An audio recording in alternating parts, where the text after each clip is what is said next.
ચાલો બાળકો, આપણે વનસ્પતિમાં પ્રજનનનો જે કઈ ઘટના લિંગી પ્રજનનનો અભ્યાસ કર્યા બાદ હવે આપણે મનુષ્યમાં, ખાસ ધ્યાન રાખજો, મનુષ્યમાં લિંગી પ્રજનનનો અભ્યાસ કરવાનો છે. તો એ પ્રકરણને અનુરૂપ આપણે પહેલો મુદ્દો જોઈએ. યૌવન આરંભ એટલે શું? યૌવન આરંભ એટલે શું? યૌવન આરંભ દરમિયાન જોવા મળતા સામાન્ય શારીરિક અને લૈંગિક પરિવર્તનો કે ફેરફારો જણાવો. અથવા સ્વરૂપે બીજો પ્રશ્ન પૂછી શકે, ટૂંક નોંધ લખો, કિશોરાવસ્થા.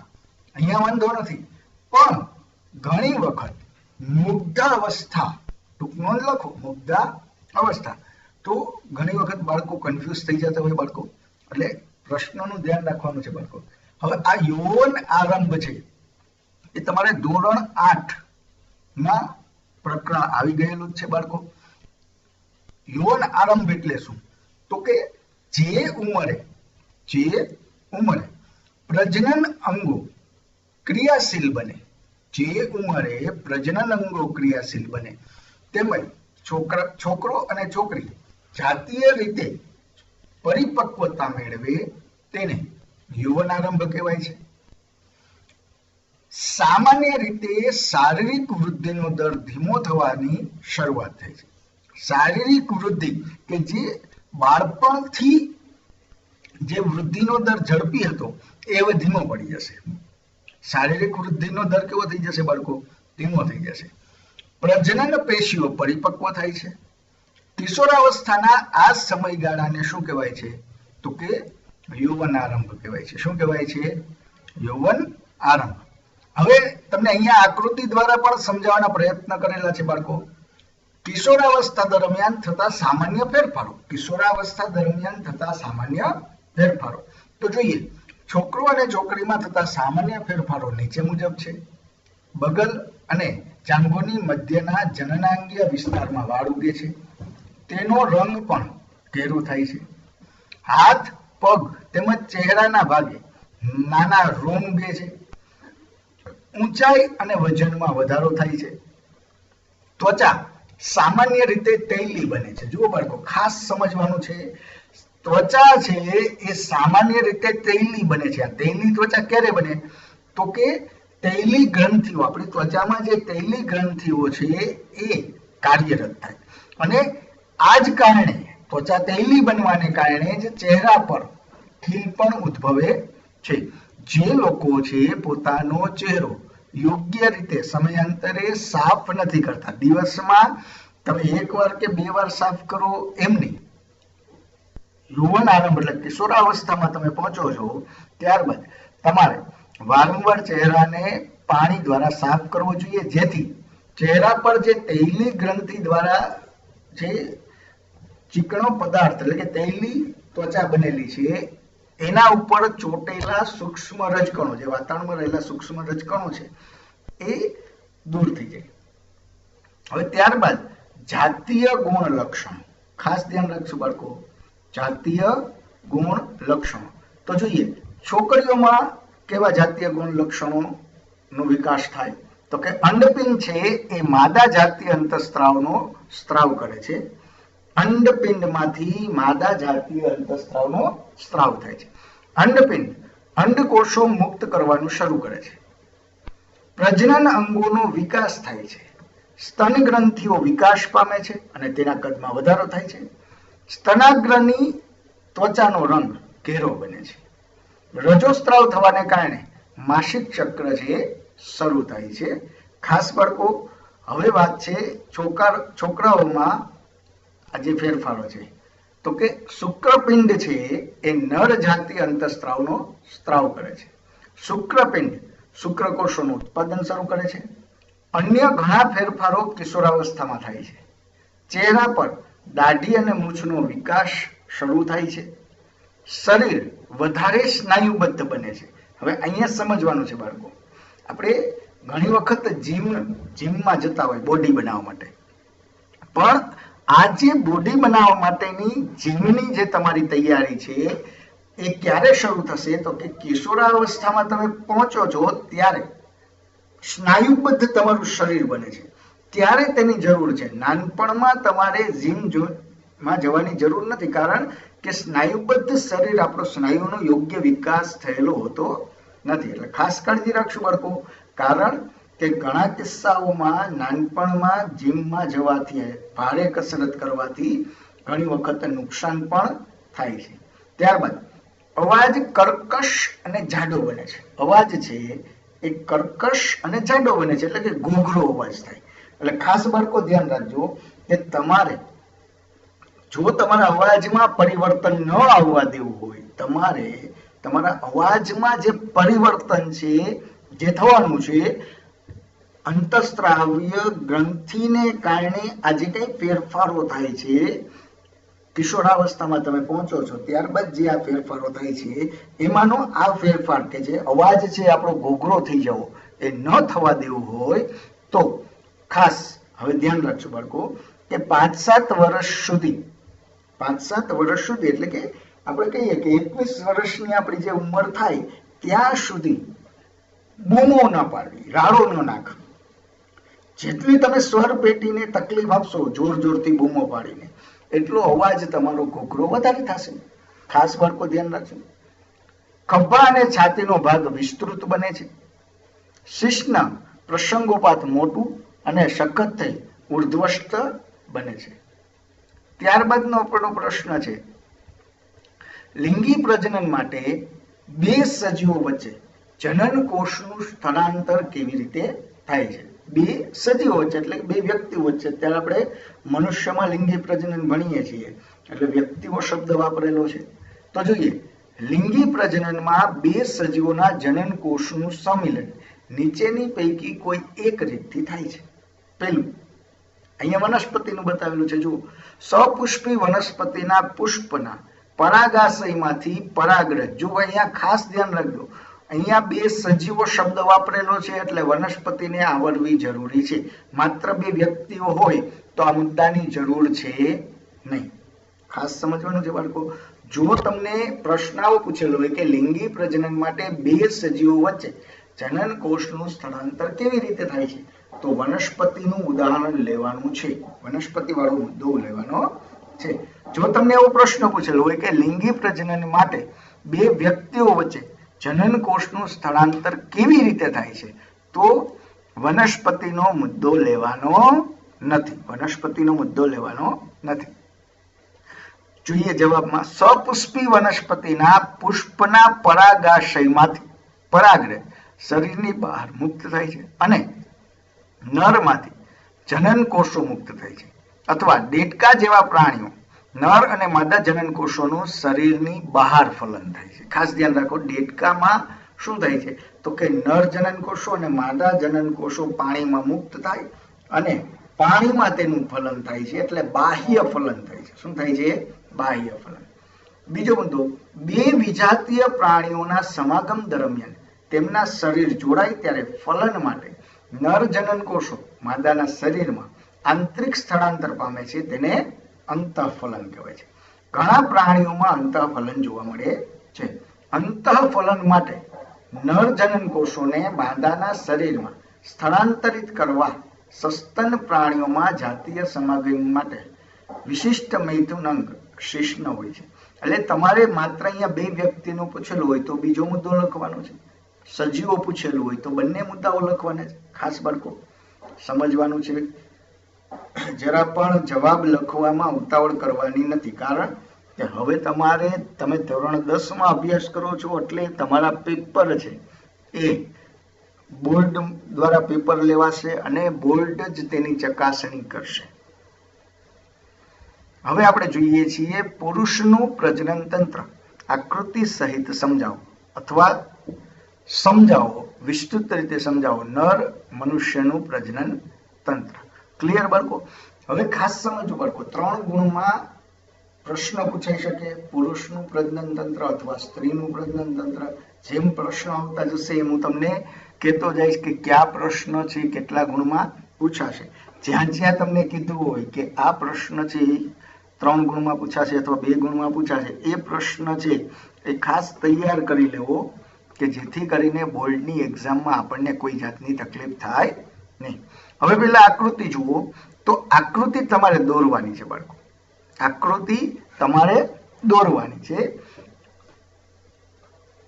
ખાસ અહીંયા આપણે જોશું કે પુરુષનું જે પ્રજનન તંત્ર છે એ બે ભાગમાં વહેંચાયેલું છે. એક શુક્રકોષનું ઉત્પાદન કરતું અંગ અને શુક્રકોષને ફલન સ્થાન સુધી પહોંચાડનાર અંગો. તો પહેલું તો આપણે જોઈએ શુક્રપિંડ. આ શુક્રપિંડ છે, એક જોડ શુક્રપિંડ આવેલા હોય. કેટલા આવેલા હોય? એક જોડ શુક્રપિંડ આવેલા હોય. આ શુક્રપિંડમાં અહીંયા વૃષણ કોથળીની અંદર શુક્રપિંડ રક્ષાયેલું હોય છે. શુક્રપિંડમાંથી શુક્રકોષો છે એ શુક્રવાહિની મારફતે આગળ વધે છે. જુઓ, શુક્રવાહિની મારફતે આગળ વધે છે. ખાસ બાળકો આ આકૃતિ છે એ તમારી નવનીત અથવા તો ટેક્સ્ટ બુકમાં સ્પષ્ટ છે. અહીંયા થોડી બ્લર થઈ ગઈ છે એટલે તમારે ટેક્સ્ટ બુકમાંથી દોરી લેવી.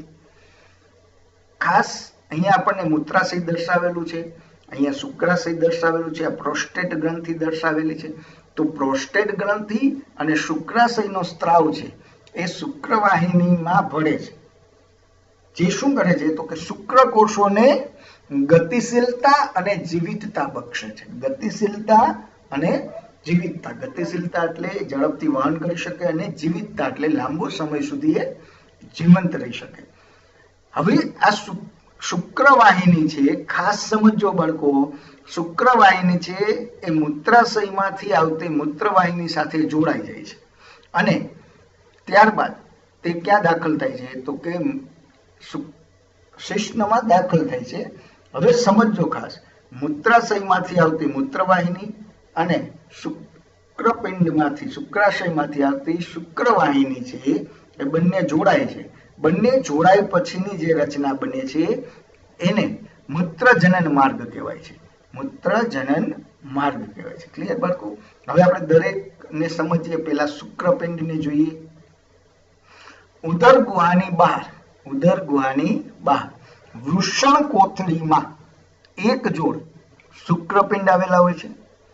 શુક્રકોષોના નિર્માણ માટે શરીરના સામાન્ય તાપમાન કરતા 2 થી 3 અંશ નીચું તાપમાન જરૂરી છે. ખાસ સમજો બાળકો, શુક્રપિંડમાં શુક્રકોષનું નિર્માણ થાય તે માટે આપણા શરીરનું જે સામાન્ય તાપમાન છે તેના કરતા શુક્રપિંડનું તાપમાન 2 થી 3 અંશ નીચું હોવું જરૂરી છે. શુક્રપિંડમાં શુક્રકોષોનું ઉત્પાદન થાય છે. શુક્રપિંડ છે એ નર જાતીય અંતઃસ્ત્રાવ ટેસ્ટોસ્ટેરોનનો સ્ત્રાવ કરે છે. આ ખાસ યાદ રાખવાનું છે બાળકો. શુક્રપિંડ છે એ નર જાતીય અંતઃસ્ત્રાવ ટેસ્ટોસ્ટેરોનનો સ્ત્રાવ કરે છે. એટલે ટેસ્ટોસ્ટેરોન છે એ નર જાતીય અંતઃસ્ત્રાવ છે. આ યાદ રાખવાનું છે, ગોટાળો ન થાય એ જોજો. છોકરાઓમાં ટેસ્ટોસ્ટેરોન શુક્રકોષના ઉત્પાદનનું નિયંત્રણ અને છોકરાઓના યુવાવસ્થાના લક્ષણો એટલે કે જાતીય ગુણ લક્ષણોનું નિયંત્રણ કરે છે. જે કોઈ ફેરફાર થાય છે છોકરાઓમાં, જે કોઈ કિશોરાવસ્થામાં પરિવર્તન આવે છે એ પરિવર્તન એના માટે જવાબદાર કોણ છે તો કે ટેસ્ટોસ્ટેરોન જવાબદાર છે. કોણ જવાબદાર છે? ટેસ્ટોસ્ટેરોન. ત્યારબાદ જોઈએ આપણે શુક્રકોષને ફલન સ્થાન સુધી પહોંચાડનાર અંગો. તો પહેલું આવે શુક્રવાહિની. શુક્રપિંડમાંથી ઉત્પન્ન થતા શુક્રકોષનું શુક્રવાહિની દ્વારા સ્થળાંતર થાય છે. શુક્રવાહિની મૂત્રાશયમાંથી આવતી નલિકા સાથે જોડાય છે. ક્લિયર બાળકો? એટલે શું બની જાય છે તો કે મૂત્રજનન માર્ગ તૈયાર થઈ જાય. તે મૂત્ર અને શુક્રકોષોના વહનનો માર્ગ છે. હવે એની સાથે સાથે સહાયક ગ્રંથિઓ જોડાયેલી છે, શુક્રાશય અને પ્રોસ્ટેટ ગ્રંથિ. શુક્રવાહિનીના માર્ગમાં શુક્રાશય અને પ્રોસ્ટેટ ગ્રંથિના સ્ત્રાવ ઠલવાય છે. તેથી શુક્રકોષો છે એ પ્રવાહી માધ્યમમાં આવે છે. આ સ્ત્રાવના કારણે શુક્રકોષનું સ્થળાંતર સરળતાથી સ્થળાંતર થાય છે અને આ સ્ત્રાવ છે શુક્રકોષોના હલનચલન માટે જરૂરી પોષણ પૂરું પાડે છે. કયા સ્ત્રાવ તો કે શુક્રાશય અને પ્રોસ્ટેટ ગ્રંથિના સ્ત્રાવ. શુક્રાશય અને પ્રોસ્ટેટ ગ્રંથિના જે સ્ત્રાવ છે એ શુક્રકોષોના હલનચલન માટે જરૂરી જે કંઈ પોષણ હોય છે એ પોષણ પૂરું પાડે છે. ક્લિયર બાળકો? ત્યારબાદ આપણે જોઈએ નર જનન કોષો સમજાવો. તો તમને આકૃતિ દોરી અને સમજાવેલું છે, આકૃતિમાં સમજાવવાના પ્રયત્ન કરેલા છે. નર જનન કોષો સમજાવો. તો તમારે આ એક આકૃતિ છે એ દોરવાની છે. જો પ્રશ્ન પૂછાય તો ભલે 2 ગુણમાં પૂછાય, 2 ગુણમાં પૂછાય તો પણ આકૃતિ દોરવાની છે. શુક્રકોષો છે એ નર જનન કોષો છે. શુક્રકોષો સૂક્ષ્મ રચના છે, તે શીર્ષ અને લાંબી પૂંછડી ધરાવે છે. શુક્રકોષના શીર્ષના કોષ કેન્દ્રમાં આનુવંશિક દ્રવ્ય ડીએનએ હોય છે. હવે આપણે ભણી ગયા છીએ બાળકો, ડીએનએ શું કરે છે તો કે આનુવંશિક લક્ષણો માટે જવાબદાર છે.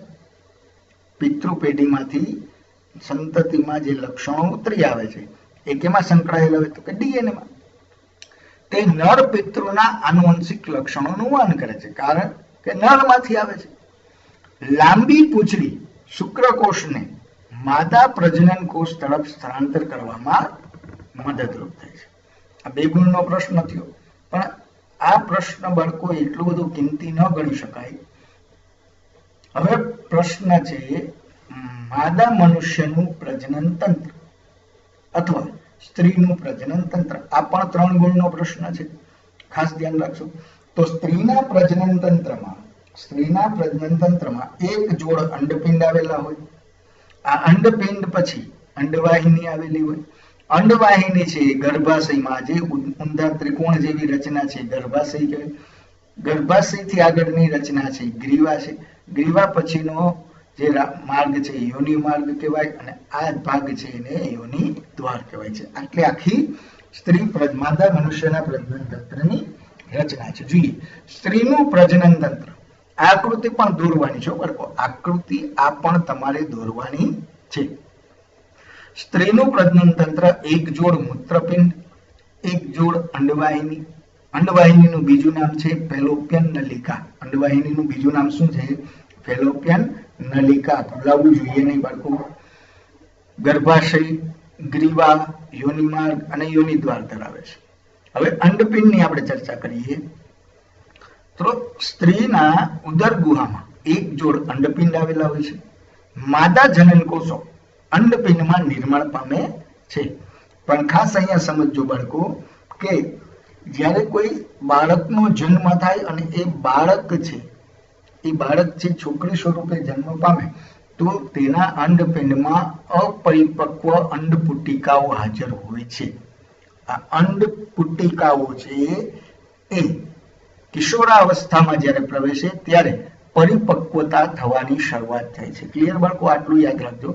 અંડપિંડ છે માદા જાતિ અંતઃસ્ત્રાવ ઇસ્ટ્રોજન અને પ્રોજેસ્ટેરોનનો સ્ત્રાવ કરે છે. એટલે ઇસ્ટ્રોજન અને પ્રોજેસ્ટેરોન છે એ શું છે તો કે માદા અંતઃસ્ત્રાવ છે, માદા જાતીય અંતઃસ્ત્રાવ છે. આ પણ યાદ રાખવાનું છે. શું છે?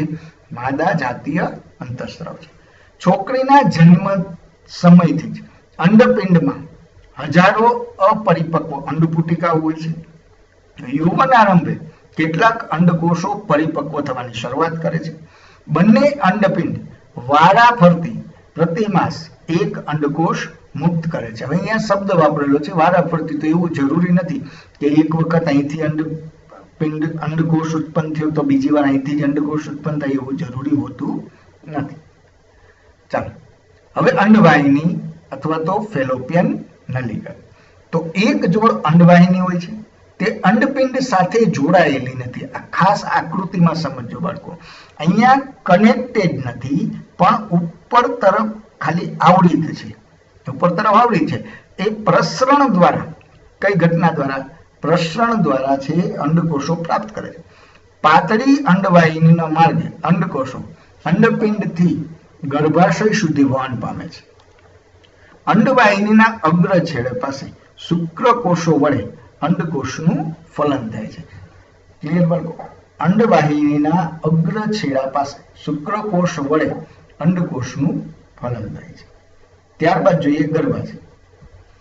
તો બંને તરફની અંડવાહિનીઓ જોડાય એક નાજુક સ્થિતિસ્થાપક ઊંધા નાશપતિ આકારની રચનાનું નિર્માણ કરે છે.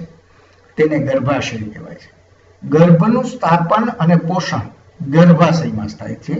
ગર્ભાશયના દૂરસ્થ સાંકડા છેડાને શું કહેવાય છે? ગ્રીવા કહેવાય છે. દૂરસ્થ સાંકડા છેડાને શું કહેવાય છે? ગ્રીવા કહેવાય છે. હવે જોઈએ આપણે યોનિમાર્ગ. તો ગર્ભાશય ગ્રીવા દ્વારા નલિકામય રચના યોનિમાર્ગમાં ખુલે છે. ગર્ભાશય ગ્રીવા દ્વારા નલિકામય રચના યોનિમાર્ગમાં ખુલે છે. યોનિમાર્ગ શરીરની બહાર યોનિદ્વાર રૂપે ખુલે છે. જાતીય સમાગમ દરમિયાન યોનિમાર્ગમાં શુક્રકોષો પ્રવેશે છે. ત્યારબાદનો આપણે પ્રશ્ન જોઈએ. સ્ત્રીમાં ભ્રૂણનું નિર્માણ કેવી રીતે થાય છે અને બાળકનો જન્મ કેવી રીતે થાય છે સમજાવો.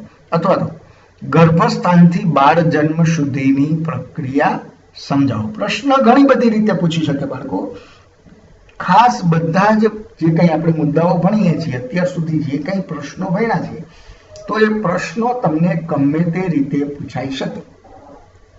માત્ર તમારે તમારા નોલેજનો ઉપયોગ કરી અને નક્કી કરવાનું કે આ પ્રશ્નમાં જવાબ આપણે શું લખવાનો છે. એવી જ તૈયારી કરવાની છે બાળક. આગળ જતા જ્યારે તમે 11-12માં જશો અથવા તો કોલેજમાં ભણશો ત્યારે ખાસ ધ્યાન રાખવાનું છે બાળકો કે પ્રશ્ન છે કઈ રીતે પૂછેલો છે એ સમજી લેશો તો એને અનુલક્ષીને તમારે જવાબ લખવાનો હોય છે. જોઈએ સ્ત્રીમાં ભ્રૂણનું નિર્માણ કેવી રીતે થાય છે અને બાળકનો જન્મ કેવી રીતે થાય છે. તો અંડપિંડમાંથી મુક્ત થતો અંડકોષ અંડવાહિનીમાં પ્રવેશ કરે છે. હવે ફલનની ક્રિયા ફર્ટિલાઇઝેશન. તો કે જાતીય સમાગમ દરમિયાન શુક્રકોષો યોનિમાર્ગમાં દાખલ થાય છે. શુક્રકોષો યોનિમાર્ગમાં ઉપરની તરફ વહન પામી અંડવાહિનીમાં પહોંચે છે. અહીં અંડકોષનું શુક્રકોષ વડે શું થાય છે તો કે ફલન થાય છે. હવે આ ફલન થઈ ગયું, અંડકોષ અને શુક્રકોષનું ફલન થઈ ગયું છે. હવે જોઈએ ગર્ભસ્થાપન અને વિકાસ. ગર્ભસ્થાપન કેવી રીતે થાય છે અને વિકાસ કેવી રીતે થાય છે. તો આપણે જોયું અંડકોષ છે અને શુક્રકોષ વચ્ચે ફલનની ક્રિયા ક્યાં થાય? ફેલોપિયન નલિકામાં. ફલિત અંડકોષ કે જેને આપણે યુગ્મનજથી ઓળખીએ છીએ, ફલિત અંડકોષ કે જેને આપણે યુગ્મનજથી ઓળખીએ છીએ તેનું વિભાજનની શરૂઆત થાય છે અને કોષનો જથ્થો, ખાસ ધ્યાન રાખજો, યુગ્મનજનો વિકાસ થાય એટલે શું થાય બાળકો? તો કે એક કોષમાંથી બે નવા કોષનું સર્જન થાય છે. એક કોષમાંથી બે નવા કોષનું સર્જન થાય છે. ધીમે ધીમે 2 માંથી 4 થાય, 4 માંથી 8 થાય. કોષના જથ્થા જેવી રચના બને છે જેને ગર્ભ કહેવાય છે. આ ગર્ભનું નિર્માણ થાય છે. ગર્ભાશય ગર્ભ ધારણ કરવાની અને ગર્ભને પોષણ આપવા પ્રત્યેક મહિને ચોક્કસ તૈયારી કરે છે. ગર્ભાશયના અંતઃ આવરણમાં ગર્ભનું સ્થાપન થાય છે. ખાસ ધ્યાન રાખજો બાળકો, યુગ્મનજ તૈયાર થાય, યુગ્મનજનો વૃદ્ધિ અને વિકાસ થઈ, ગર્ભની રચના થાય. આ ગર્ભનું સ્થાપન ક્યાં થાય? તો કે ગર્ભાશયના અંતઃ આવરણમાં. અહીં ગર્ભ છે એ સતત વિકાસ પામીને ભ્રૂણ વિકાસ પૂરો કરે છે. ગર્ભાશયનું અંતઃ આવરણ જાડું બને છે. તે ગર્ભધારણ દરમિયાન ભ્રૂણના પોષણ માટે રુધિર પુરવઠા સભર બને છે. ક્લિયર બાળકો? ત્યારબાદ આપણે જોઈએ જરાયુ. ખાસ સમજવાનું છે બાળકો. જરાયુ તો જુઓ, માતાના રુધિરમાંથી ગર્ભને પોષણ એક રકાબી જેવી વિશિષ્ટ પેશી રચના દ્વારા મળે છે. તેને શું કહેવાય છે? તો કે જરાયુ કહેવાય છે. આ રચના ગર્ભાશયની દિવાલમાં સમાયેલી હોય છે. જો ગર્ભાશયની દિવાલમાં સમાયેલી છે. તે ભ્રૂણ તરફથી પેશીમાં પ્રવર્ધો ધરાવે છે. માતા તરફથી પેશીઓના પ્રવર્ધોને આચ્છાદિત રુધિર કોટરો હોય છે. જરાયુ માતાના શરીરમાં ગ્લુકોઝ, ઓક્સિજન તેમજ અન્ય પદાર્થો વિકસતા ભ્રૂણ છે એ સ્થળાંતર કરવા માટે વિશાળ સપાટી ધરાવે છે. વિકસતા ભ્રૂણ માટે ઉત્પન્ન થતા ઉત્સર્ગ દ્રવ્યો, ખાસ ધ્યાન રાખજો, ઉત્સર્ગ દ્રવ્યો છે જરાયુ માધ્યમ દ્વારા માતાના રુધિરમાં સ્થળાંતર પામે છે. ત્યારબાદ આવે છે બાળ જન્મ. તો માતાના શરીરમાં ભ્રૂણને વિકાસ થવા માટે લગભગ 9 મહિના જેટલો સમય લાગે છે બાળકો. ગર્ભાશયની પેશીઓ છે એ લયબદ્ધ રીતે સંકોચાવાથી નવજાત શિશુ જન્મ પામે છે તો બાળ જન્મ થાય છે. અહીંયા તમને એ આકૃતિ દ્વારા સમજાવવાના પ્રયત્ન કરેલા છે બાળકો. આજ માટે આપણે આટલું જ રાખીએ છીએ. નેક્સ્ટ ટોપિક આપણે નેક્સ્ટ લેક્ચરમાં ભણશું.